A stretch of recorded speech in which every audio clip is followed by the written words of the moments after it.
Yo, welcome back to Baller Central. It's your boy Phil with Survivor Series right around the corner. I'm uploading this on Saturday, so in about 6 hours or 5 hours or so, depending on when I upload it, uh, one of the big PLEs are here. Uh, we're gonna get, I think, three title matches and two War Games matches. So I'm excited to talk about it all and give you my predictions for the PLE.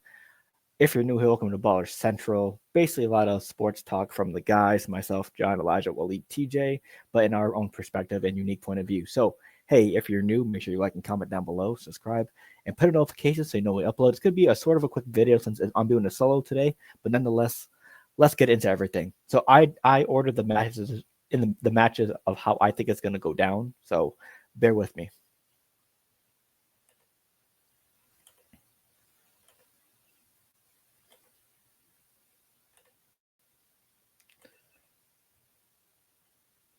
Okay, so the first match I think is going to happen. I think they're going to start us off with a War Games match off the bat. It's going to be the women's War Games match. You got Liv Morgan, Nia Jax, Tiffany Stratton, Raquel Rodriguez, and Miss Candice LeRae versus Bianca, Rhea, Bailey, Naomi, and Io Sky. Now, Jade Cargill was originally supposed to be in this match, but she got jumped and thrown onto a car and is out with injuries. I don't think they're real injuries because I think report threw it out the window. But she has been replaced by Bailey, so Team Bianca gets a new member. It's interesting to see because there's a whole mystery around it, like who jumped Jade, etc., who caused this, who made her get these show related injuries. So honestly, there's been a lot of names thrown around. Bailey, Naomi. Not a lot of people want Naomi to turn heel. So it makes sense because she's in the tournament for the Women's U.S. Championship as well. So a lot of different pieces there. They could go Naomi, but who knows with WWE? They always like to give us a curveball. So we'll see how that plays out. But I think the faces win this one, just because I don't see the benefit of having Liv, Nia, Tiffany, Miss LeRae, and Raquel win. Maybe Jade shows up randomly and spills the beans on who jumped her. But yeah, I think you don't have Rhea return this early because of what Miss Liv and Raquel did to her with the eye at NXT. So I think you have these guys win, and that more suspicion on who jumped Jade can really be put on focus. So I'm guessing it could either be something even Bianca related as well. People are saying Bianca did it just because jealousy or etc. Because people are always trying to pit them one against each other, even though they're tag team champs. So, yeah, I think the faces win, and then we get the drama of who jumped Jade Cargill. So that's gonna be my first prediction of the night.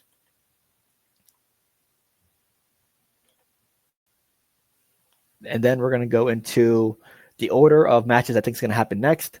Next up, LA Knight versus the returning Shinsuke Nakamura. So, Shinsuke Nakamura came back a couple weeks ago on SmackDown.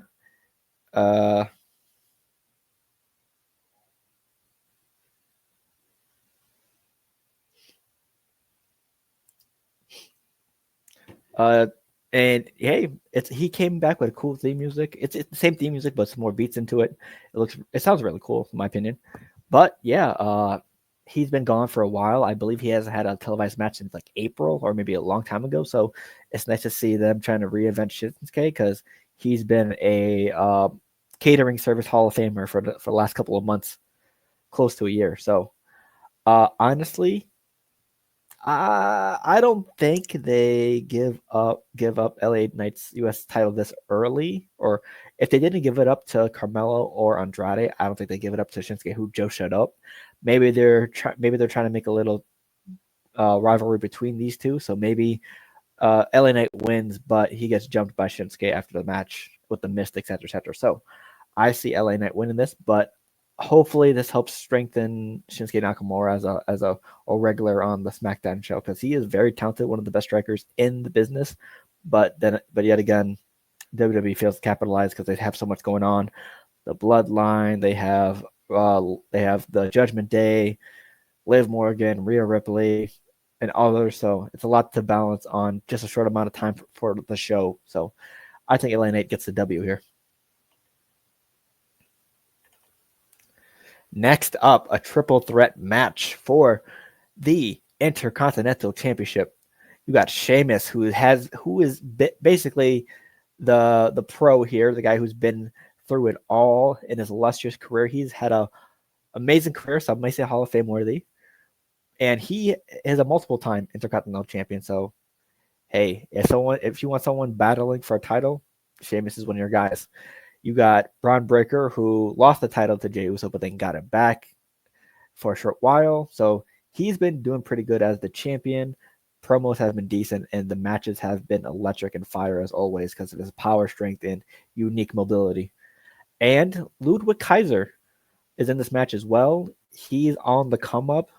They've been teasing a little tension between him and Mr. Gunther and Imperium. So maybe this is a chance for him to show that he can succeed as a single star. So a great opportunity for him. But I am going Braun Breaker. I think you gave Jey Uso his little run with the title, but now Braun Breaker has to continue to build up the legacy of this IC title because, in his name, because after all, he is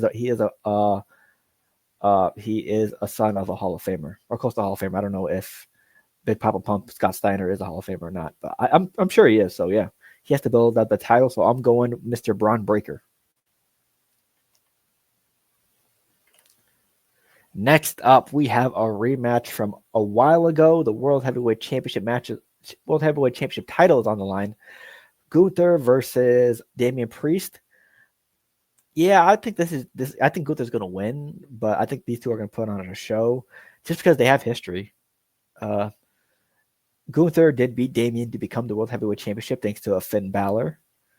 Or I think it was either, he did lose the title thanks to Finn Balor against Gunther, and Gunther has not let it go ever since, and he has been a workhorse for the championship, so I think he retains here.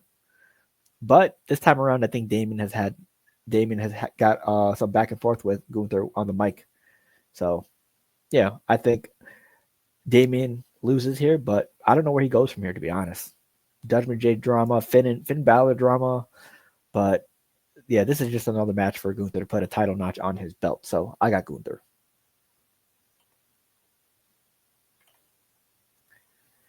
And then the final match of the night. Short video, so I'm doing a solo. Speaking of solo, I love you, Solo. The men's War Games match. Now we have a lot to talk about with this one.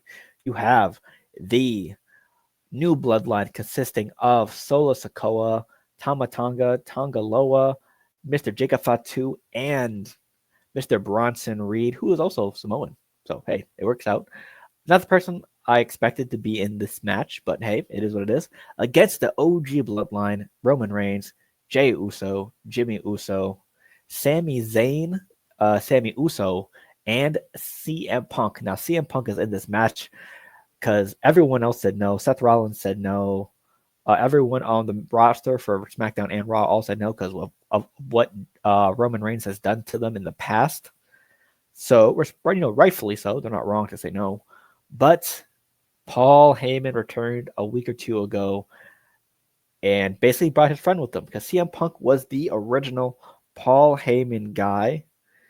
And with, the OG bloodline needed one more to help balance out the odds, Paul Heyman calls in a favor to have CM Punk join Mr. Roman Reigns. So this is a unique wrinkle into this matchup. And it makes sense for CM Punk. This was Seth's opportunity to join. He didn't. So the CM Punk and Seth rivalry can grow even more, especially if they win. CM Punk can say, I stepped up to try to stop this bloodline BS when you didn't want to, et cetera, et cetera. And hey, maybe down the road, some drama between Paul Heyman, CM Punk, and Roman Reigns. So I have the OG bloodline winning this, but maybe we might see The Rock show up.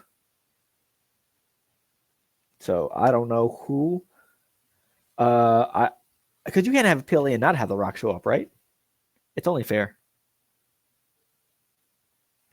So I'm expecting the OG bloodline to win and The Rock to send a message at the end, the little it's over type of shit, just to set up for future events. But I'm excited to see how CM Punk works with his bloodline. Sammy, Jimmy, Jay, Roman, and can Roman and CM Punk coexist? Because I think Roman put out the safety protection on CM Punk when CM Punk first got back to WWE, because he is a Paul Heyman guy, and Roman loves Paul Heyman, so he wants to do whatever he can to make him happy. And one of those things was to protect CM Punk. So, yeah, I'm excited to see how that plays out. So, hey, maybe Seth might, try to one up Punk when they're celebrating, just how CM Punk one up them when Seth Rollins won his War Games match last year. So, we might see that. So, expect Seth Rollins or The Rock to show up. One of those two, maybe both. Just because we saw last year's Survivor Series, after the faces won their match, we thought it was going to go straight to the credits.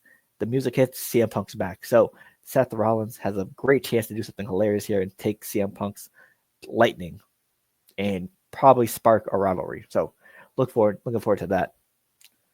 And this is going to be very interesting. I'm excited for this PLE, 5 matches. 3 title matches and 2 War Games matches. It's going to be hopefully a banger. I'm going to see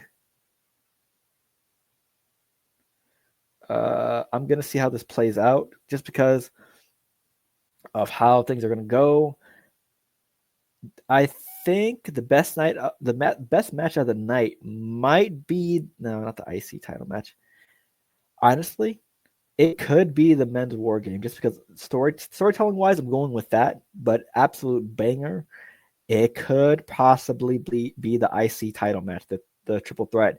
Just because Braun Breaker, we've seen his ability. Sheamus, we know what he brings to the table. But Ludwig Kaiser can be that wild card to try to turn up the match. So I'm going to be interested to see how that plays out. So just a reminder, my winners are the faces for the women's War Games match, LA Knights, Gunther, Braun Breaker, and the OG Bloodline, and expect a surprise at the end of the PLE, either by Seth Rollins or The Rock. So yeah, just a little short video just to get things out there. If you love WWE, feel free to let me know down below who you like, who you hate. What's the state of WWE right now? Is it going good? Is it going bad? Etc. Etc. Hey, let's have a conversation in the comments. And if you like that video, make sure you like and comment down below, subscribe, and put on notifications so you know we upload. And with that being said, we'll see you next time on Baller Central. Yeah.